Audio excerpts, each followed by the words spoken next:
है भूटान को तो आप लोग जानते ही होंगे, जो पहाड़ियों के बीच में बसा एक बहुत ही सुंदर देश है, जो हमारे इंडिया के साथ एक बहुत बड़ा बॉर्डर शेयर करते हैं। लेकिन क्या आप लोगों के मन में कभी ये सवाल आया है क्या, जैसे हमारा पाकिस्तान हो, बांग्लादेश हुआ, जो कभी इंडिया का हिस्सा था, क्या कभी भूटान भी इंडिया का हिस्सा था? अगर आपके मन में भी ये सवाल है तो आज इस वीडियो में जानते हैं कि क्या है इंडिया और भूटान के बीच में रिश्ता।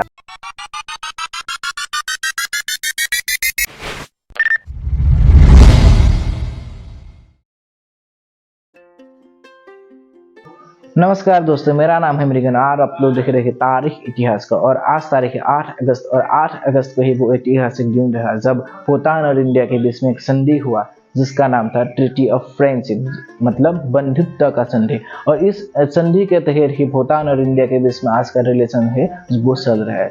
और जानेंगे इस वीडियो में उस संधि के बारे में, लेकिन उससे पहले जानते हैं थोड़ा भूटान के इतिहास के बारे में। तो भूटान कभी भी डिपेंडेंट रही है, मतलब भूटान हर आज तक इंडिपेंडेंट ही रहा।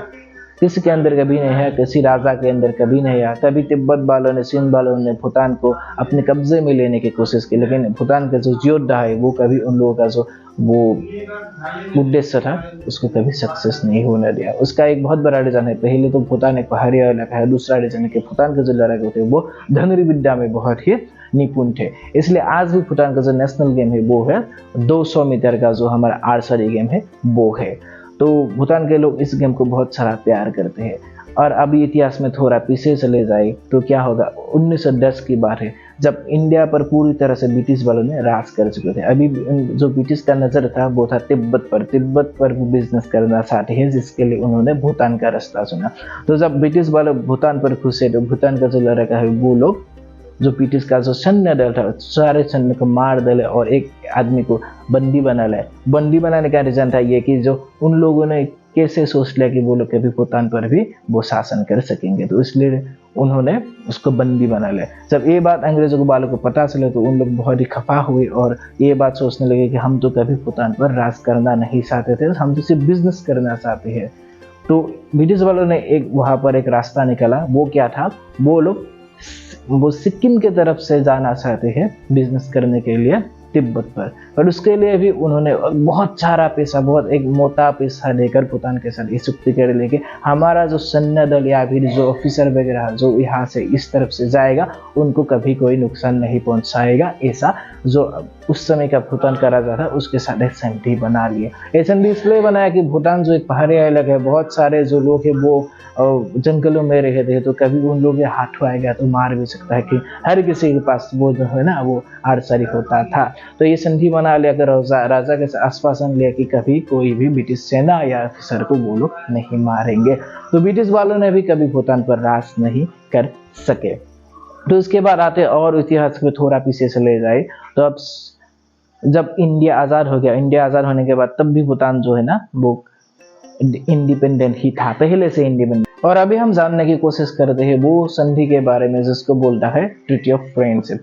तो दरअसल क्या है, जब इंडिया आज़ाद हुआ 1947 में, उसके बाद 1949 के 8 अगस्त को भूटान के गवर्नमेंट और इंडिया के गवर्नमेंट के बीच एक संधि हुआ जिसको बोला जाता है ट्रीटी ऑफ फ्रेंडशिप। उसमें बहुत सारे खास बात रही, जानते हैं उस खास बात के बारे में। पहली बात तो है कि जब हमने पहले भी बोला कि भूटान एक देश था लेकिन उसको कभी रिकॉग्नाइज नहीं किया गया, तो इस संधि के दौरान पहली बार भारत ने भूटान को रिकॉग्नाइज किया और बोला कि भारत जो एक सार्वभौम, स्वाधीन और एक भूखंड का देश है। ये था पहला उस ट्रीटी के तहत जो शर्त था।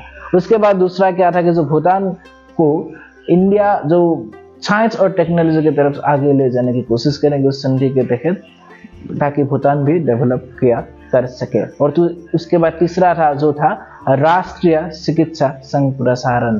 तो उसके द्वारा क्या किया जाता था कि इंडिया और भूटान के बीच में जो चिकित्सा का मसला होगा, मतलब जो हमारा जो मेडिसिन वगैरह या फिर ट्रीटमेंट के जो मसला होगा उसको सॉल्व किया जाएगा। बेसिकली इंडिया तो बहुत डेवलप कर चुके थे, तो भूटान में जाकर उसका डेवलप किया गया। और कभी भी किसी भी ऐसा डिजीज का अगर महामारी आए तो एक दूसरे को सहायता किया जा सके। इसलिए हम लोग इसका एक उदाहरण देख सकते हैं कोविड के दौरान। जब कोविड के दौरान पूरे दुनिया को कोविड सता रहा था और वैक्सीन के लिए रो रहा था, तो तभी जब भूटान इंडिया ने वैक्सीन बना लिया और भूटान को वैक्सीन की जरूरत थी, तो पहली बार इंडिया ने जो फर्स्ट नंबर पर वैक्सीन बनाया था, तो इंडिया ने क्या किया, जो पहला देश था जिसको वैक्सीन दिया गया था तो वो था भूटान।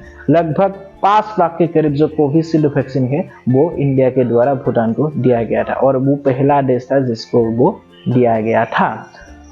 तो ये था हमारा अच्छा रिलेशन भूटान के साथ। उसके बाद और बहुत सारा उसमें शर्त था, जिसके एक था कि जो भूटान जो है ना, इंडिया के साथ कभी भी आना जाना कर सकते हैं। यहाँ के आदमी भूटान पर कभी भी काम करने जा सकते हैं, वहाँ के आदमी यहाँ पर कभी भी काम करने आ सकते हैं। बेसिकली इंडिया में तो बहुत सारे ऐसे काम करने की जगह है, लेकिन भूटान में नहीं हो सकता है, तो वहाँ के आदमी यहाँ पर फ्रीली आकर काम कर सकते हैं, जिसमें वहाँ का वीज़ा नहीं लेना पड़ता। अभी आप पाकिस्तान पर जाए, बांग्लादेश पर जो वीज़ा लगता है, वीज़ा मतलब एक फॉरेन कंट्री पर जाने के लिए एक जो कार्ड लगता है उसको वीज़ा बोलते हैं। लेकिन अगर हम लोग भूटान पर जाए या भूटान से यहाँ पर आए तो किसी वीज़ा की जरूरत नहीं, कोई चेकिंग वगैरह नहीं होता है। अभी मान लीजिए कुछ टेररिज्म का मामला है तो वो अलग चीज़ है, लेकिन वैसे तो भूटान और इंडिया के बीच में जो भी रास्ते है वो आप फ्रीली यहाँ से वहाँ जा सकते हैं, मान लो कि एक ही जैसा देश हो। तो ये था कुछ शर्त जो इंडिया और भूटान के बीच में हुआ था 1949 के 8 अगस्त के दिन, इसलिए आज का दिन बहुत ही महत्वपूर्ण है। और इसके साथ साथ और एक चीज़ था, भूटान ने 2007 को एक शर्त रखी थी इंडिया के सामने कि आप लोग जो है ना, कुछ जैसे फॉरेन अफेयर्स है उस पर इंटरफेयर नहीं कर सकते, भूटान के फॉरेन अफेयर के साथ वो आप लोग अपना राय नहीं रख सकते। तो इंडिया ने इसको भी कबूल किया और बोल रहा है जी हाँ, हम लोग इससे दूर रहेंगे, जिससे हमारा जो रिलेशनशिप है भूटान के साथ और मजबूत हो गया। वैसे आज का दिन और एक वजह से खास है, जो इंडिया ने व्हाइट मूवमेंट शुरू किया था गांधी जी ने, आज के दिन 8 अगस्त के दिन है 1942 को। तो इस हिसाब से भी आज का दिन बहुत ही खास रहा। और क्या क्या खास रहा आज के दिन आप लोगों के दिन में, आप वो भी कमेंट सेक्शन पर जना सकते हैं। और कुछ यहाँ पर रह गया, कुछ आपको समझ में नहीं या फिर हमारा कुछ गलती से हो गया, तो आप लोग कमेंट सेक्शन में वो भी जना सकते हैं। और उसके साथ साथ हमारा वीडियो अच्छा लगा तो लाइक कर दीजिएगा, शेयर कर दीजिएगा दोस्तों के साथ, और जो हमारा चैनल है उसको सब्सक्राइब भी कर दीजिए और फेसबुक पर हमें फॉलो भी कर लीजिए। धन्यवाद।